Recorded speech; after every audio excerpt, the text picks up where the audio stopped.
శివుడు కలలో కనిపిస్తే ఏం జరుగుతుంది? పరమాత్ముడు కలలోకి రావడం అంటే మామూలు విషయం కాదు.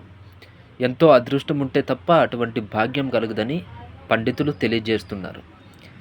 స్వామి స్వామివారిని నిత్యం కొలిచే వారికి కూడా అటువంటి భాగ్యం ఒక్కోసారి కలగదని, పూర్వజన్మ సుకృతం ఉంటుందని అంటుంటారు.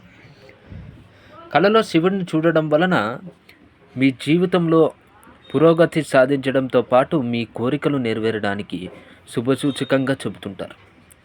మీరు మీ కుటుంబంతో కలిసి శివుణ్ణి పూజించినట్లుగా అనిపిస్తే మీరు మీ పనిలో అత్యంత అంకిత భావం, చిత్తశుద్ధితో నిమగ్నమై ఉన్నారనడానికి సంకేతం.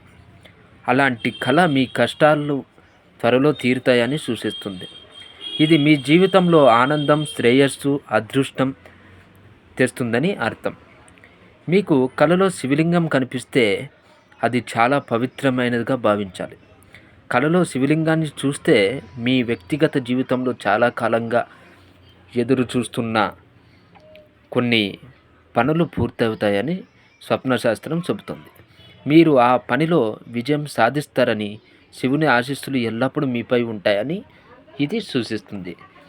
ఇది నచ్చితే లైక్ చేయండి, షేర్ చేయండి. మరిన్ని వీడియోల కోసం మన ఛానల్ సబ్స్క్రైబ్ చేయండి.